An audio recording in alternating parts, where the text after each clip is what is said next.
বহু বছর আগে ইউরোপে গড়ে উঠেছিল মুসলমানদের এক এমন সভ্যতা, যে সভ্যতার ধারের কাছেও যেতে পারেনি অন্য কোনো রাষ্ট্র। সেই সময় ইউরোপের মাটিতে মুসলমানরা যা যা আবিষ্কার করেছিল এবং উপভোগ করত, সেগুলো অন্যান্য দেশের মানুষ কল্পনাও করতে পারত না। এতটাই সমৃদ্ধ সভ্যতা তৈরি করেছিল মুসলমানরা। কিন্তু মুসলমানদের এত বড় রাজত্ব, এত সমৃদ্ধ সভ্যতা একদিন ধ্বংস হয়ে যায়। আপনি কিভাবে বিশ্বাস করবেন জানি না, মুসলমানদের হাত থেকে তাদের এই রাজত্ব বাহিরের কোনো শত্রু এসে কেড়ে নেয়নি, বরং তারা নিজেরা নিজেদের মধ্যে দ্বন্দ্ব লাগিয়ে নিজেদের রাজত্ব হারিয়েছে। আজকে আমরা সেই কথাই বোঝার চেষ্টা করব, কিভাবে মুসলমানরা নিজেদের কারণেই তাদের এত বড় রাজত্ব হারিয়ে ফেলেছিল, আর তখনকার মুসলমানদের সাথে বর্তমান মুসলিম উম্মাহর কোথাও মিল রয়েছে সেটা বোঝার চেষ্টা করব। তো চলুন শুরু করা যাক। প্রথমে একটু পিছনে যাই। সাল 711 স্পেনে পা রাখলেন এক মুসলিম সেনাপতি তারিক বিন জিয়াদ, আর সেখান থেকে শুরু হলো আন্দালুসের যাত্রা। এই আন্দালুস মানে হচ্ছে আজকের স্পেন আর পর্তুগাল মিলিয়ে যে এলাকা, সেটা।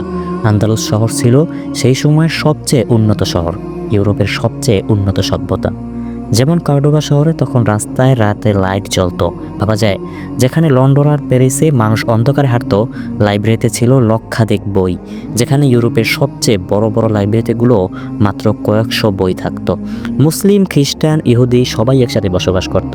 জ্ঞান বিজ্ঞানে এত উন্নতি হয়েছিল যে ইউরোপের ছেলেমেয়েরা পড়তে আসতো আন্দালুসে।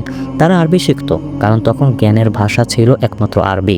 দেখেন, এটা শুধু একটা দেশ ছিল না, এটা ছিল একটা অনুভূতি, একটা গর্ব, একটা সভ্যতা, যেটা দেখিয়ে দিয়েছিল ইসলাম মানে শুধু মসজিদ না, ইসলাম মানে উন্নতি, প্রগতি, সহাবস্থান। তারপর সাল 1031 কর্ডোবা খেলাফতের পতন হলো।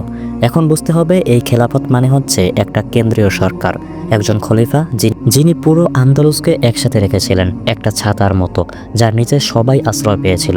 সেই ছাতা ভেঙে গেল, আর তারপর কি হলো জানেন? স্বাভাবিকভাবেই সবাই বৃষ্টিতে ভিজতে শুরু করলো। পুরো আন্দালুস ভেঙে গেল ছোট ছোট প্রায় 30টি টুকরায়। ইতিহাসে এগুলোকে বলা হয় তাইফা, মানে হচ্ছে দল বা গ্রুপ। আমরা সহজভাবে বলতে পারি 30টা আলাদা আলাদা রাজ্য। এই 30টা রাজ্যের প্রত্যেকেই নিজেকে বাদশাহ মনে করতে শুরু করলো। সেভিল্লার রাজা বলল, আমি সবচেয়ে শক্তিশালী। টলেডোর রাজা বলল, না, আমিই বড়। গ্রানাডার রাজা বলল, তোমরা তো সবাই আমার অধীনে আছো, আমি তোমাদের সকলের রাজা। কল্পনা করুন, একটা ঘরে 30 জন বাবা, সবাই বলতেছে আমার কথা শোনো, আমার কথা শোনো। তখন ঘর চলবে কিভাবে? আর এই ঝগড়ার মধ্যে সবচেয়ে বড় ট্র্যাজেডি হলো, তারা নিজেদের মধ্যে যুদ্ধ শুরু করলো।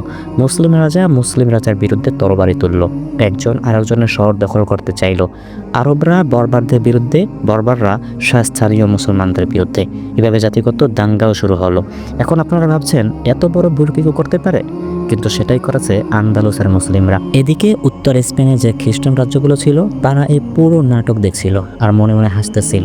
তারা শুরু করলো রীতিমতো পুনর্দখল, মানে হচ্ছে তারা স্পেন থেকে মুসলমানদের তাড়িয়ে দিতে চাইলো। কিন্তু এখানে সবচেয়ে লজ্জাজনক ব্যাপার হলো, মুসলিম রাজারা নিজেরাই খ্রিস্টান রাজাদের ডেকে আনলো।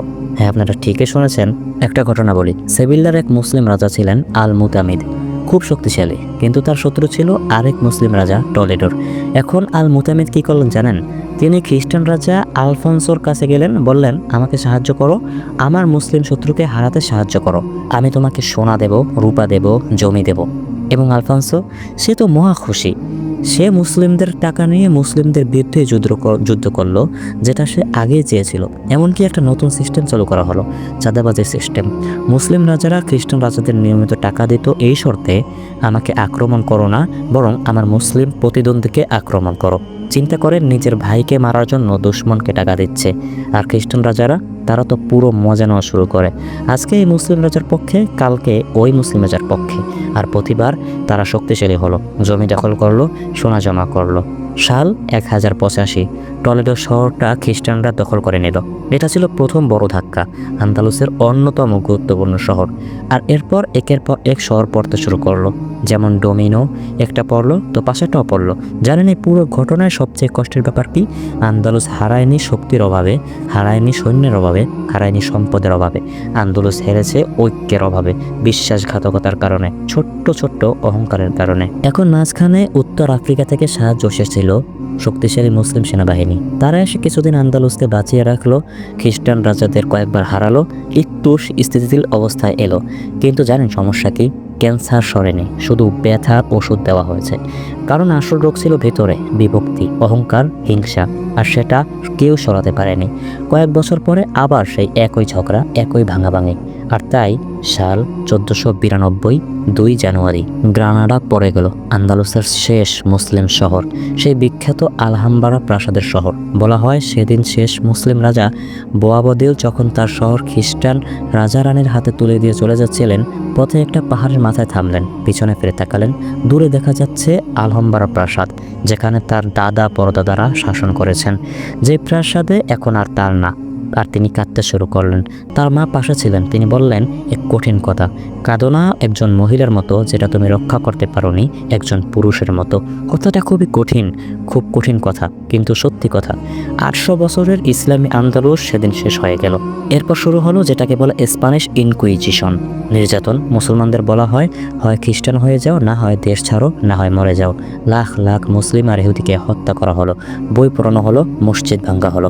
একটা পুরো সভ্যতা মুছে গেল ম্যাপ থেকে, যেমন এটা কখনো ছিলই না। এবার একটু বর্তমানে আসি। আন্দালুসের এই গল্প শুনে আমরা কি শিখলাম, আর আজকের মুসলিম উম্মার সাথে এর সম্পর্ক কি?